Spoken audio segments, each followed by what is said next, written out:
दोस्तों, आज जिस खबर को हम आपके सामने लेकर आए हैं उसे आपको अधिक से अधिक शेयर करना है, क्योंकि आज की इस खबर ने आम आदमी पार्टी या कहें कि अरविंद केजरीवाल की ताबूत में आखिरी कील गाड़ने का काम किया है।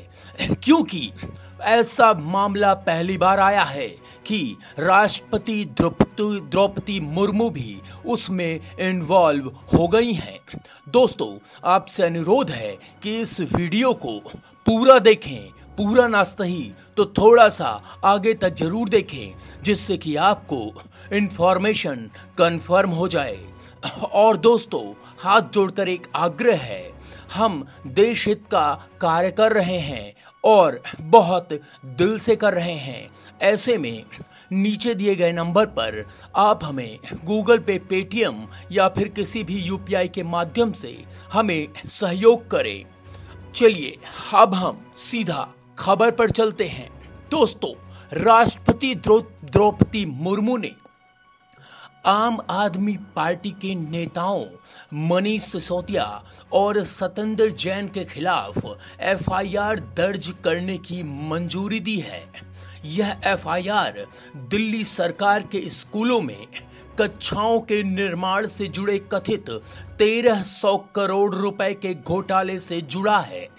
इस मामले में 2020 में केंद्रीय सतर्कता आयोग यानी सीवीसी ने दिल्ली में कक्षाओं के निर्माण परियोजनाओं की जांच की थी।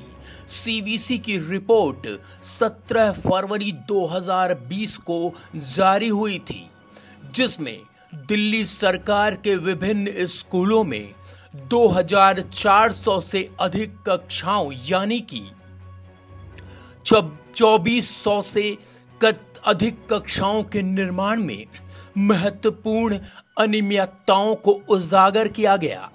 इसमें आम आदमी पार्टी की नेताओं की मुसीबतें साफ तौर पर और ज्यादा बढ़ गई हैं। हम आपको बताएं कि कभी भी अब सिसोदिया और संजय और सतेंद्र जैन की गिरफ्तारी हो सकती है। सीवीसी की रिपोर्ट में बताया गया है कि पीडब्ल्यूडी के निर्धारित लागत से अधिक दरों पर परियोजनाओं को मंजूरी दी, जिसमें वित्तीय गड़बड़ी पैदा हुई। कुछ कक्षाओं का निर्माण बिना उचित संरचनात्मक अनुमोदन के किया गया, जिससे सुरक्षा और अनुपालन मुद्दे पैदा हुए। कुछ मामले में प्रारंभिक मंजूरी से अधिक कक्षाओं के लिए धन आवंटित किया गया। आखिर ये जो धन आवंटित किया गया था वो कहां गया? क्या मनीष सिसोदिया ने आम आदमी पार्टी के खाते में इस पूरे पैसे को डाला, जिससे कि जनता का पैसा अनावश्यक तरीके से आम आदमी पार्टी चुनावों में खर्च करती रही और आज की तारीख में भी दिल्ली की सड़कों पर बैनर चस्पा कराने में लगा रही है। इस सब से अनावश्यक खर्च हुआ। सीवीसी की जांच के नतीजों के बाद 2022 में दिल्ली सरकार के सतर्कता निदेशालय ने कथित अनियमितताओं की व्यापक जांच की सिफारिश की। इसके बाद एक विस्तृत रिपोर्ट मुख्य सचिव को सौंपी गई, जिसमें आगे की जांच की आवश्यकता पर जोर दिया गया। अब हम आपको बता देते हैं कि एफआईआर की मंजूरी कैसे मिली। इस मामले में केंद्रीय गृह मंत्रालय, जो कि अमित शाह के पास है, उन्होंने राष्ट्रपति की मंजूरी के लिए फाइल भेजी थी, जिसे राष्ट्रपति की मंजूरी मिल चुकी है। अगर हम राष्ट्रपति जी की माने यानी कि द्रौपदी मुर्मू जी की माने, तो उनका कहना है कि ऐसे किसी भी मुद्दे में आम आदमी पार्टी का नेता हो या फिर देश की किसी भी पार्टी का नेता हो, मैं उसको बख्शूंगी नहीं। मनीष सिसोदिया और सतेंद्र जैन के खिलाफ अरविंद केजरीवाल के नेतृत्व वाली दिल्ली सरकार में मंत्री रहते हुए कथित अनियमितताएं करने का आरोप है। एफआईआर की मंजूरी आम आदमी पार्टी के लिए एक महत्वपूर्ण समय पर आई है। सिसोदिया और जैन दोनों के महत्वपूर्ण सदस्य रहे हैं। पार्टी के बहुत ही बड़े कद के नेता हैं। सिसोदिया उप मुख्यमंत्री और शिक्षा विभाग संभालते थे, जबकि जैन स्वास्थ्य और पीडब्ल्यूडी मंत्री थे। अब हम आपको बता देते हैं कि दरअसल अब आगे की क्या प्रक्रिया होगी। अब जब एफआईआर की मंजूरी मिल गई है तो जांच एजेंसियों से मामले की विस्तृत जांच शुरू करने की उम्मीद है।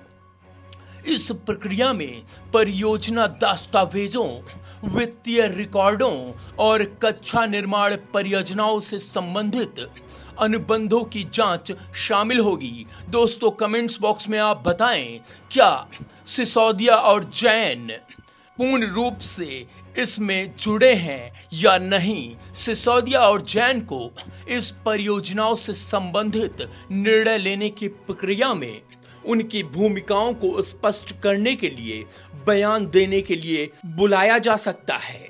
लेकिन इसमें जिसे कहते हैं ना कि साहब, अगर आप पर कोई भी आरोप लगे तो आपको उसी तरह भोंकने लग जाना है जैसे कि अन्य चोर और लुटेरे भोंकते हैं।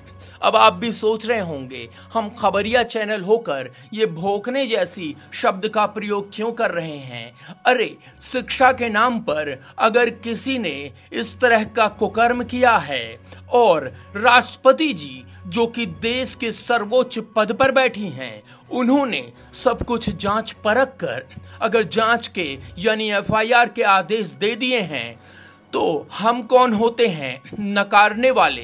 दोस्तों, इसमें मनीष सिसोदिया का बयान आया है। उन्होंने कहा है कि मेरे संज्ञान में आया है कि केंद्र सरकार ने स्कूल भवन और कक्षाओं के निर्माण के मामले में मेरे यानी मनीष सिसोदिया और सतेंद्र जैन के खिलाफ एफआईआर दर्ज की है। फिर से वही राग अलापते हुए मनीष सिसोदिया कहते हैं कि मैं भाजपा और केंद्र सरकार से कहना चाहता हूं कि जितने मामले दर्ज करने हैं दर्ज कर लें। धमकी दे रहे हैं इतने, जिसे कहते हैं ना साहब कि रस्सी जल गई, अकड़न नहीं गई, ऐठन नहीं गई। ठीक उसी प्रकार से मनीष सिसोदिया भी बोल रहे हैं। वो कह रहे हैं कि जितने मामले दर्ज करने हैं दर्ज कर लीजिए, चाहे मेरे खिलाफ हो, सतेंद्र जैन के खिलाफ हो, आतिशी के खिलाफ हो, अरविंद केजरीवाल के खिलाफ हो, या फिर यही नहीं रुके।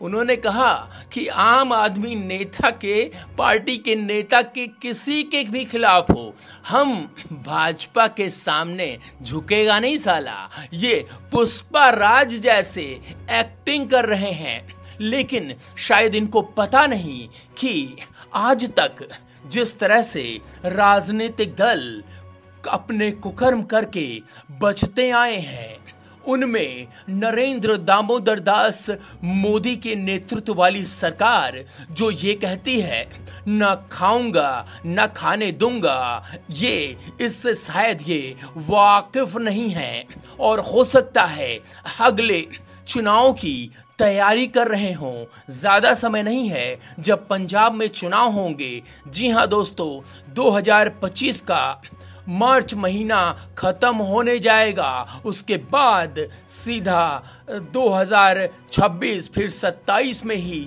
चुनाव हो जाना है पंजाब में। और पंजाब में जब चुनाव होगा तो इसका ये फायदा उठाने की कोशिश करेंगे। लेकिन हम आपको बता दें कि इस खबर को आप अधिक से अधिक शेयर करें। बहुत सारे स्ट्रीम मीडिया ने इसको जगह ही नहीं दी है कि राष्ट्रपति द्रौपदी मुर्मू जी ने आदेश दिया है कि इन पर केस चलाया जाए। ये बहुत गंभीर मामला है और इस गंभीर मामले को जिस तरह से मनीष सिसोदिया कह रहे हैं हम भाजपा के सामने झुकेंगे नहीं, तो आप भी कमेंट्स बॉक्स में बताइए कि क्या इनको झुकना पड़ेगा भाजपा के सामने या देश के कानून के सामने। वीडियो एडिटर श्वेता के साथ Saurabh Mishra, only news 24/7 team, Delhi.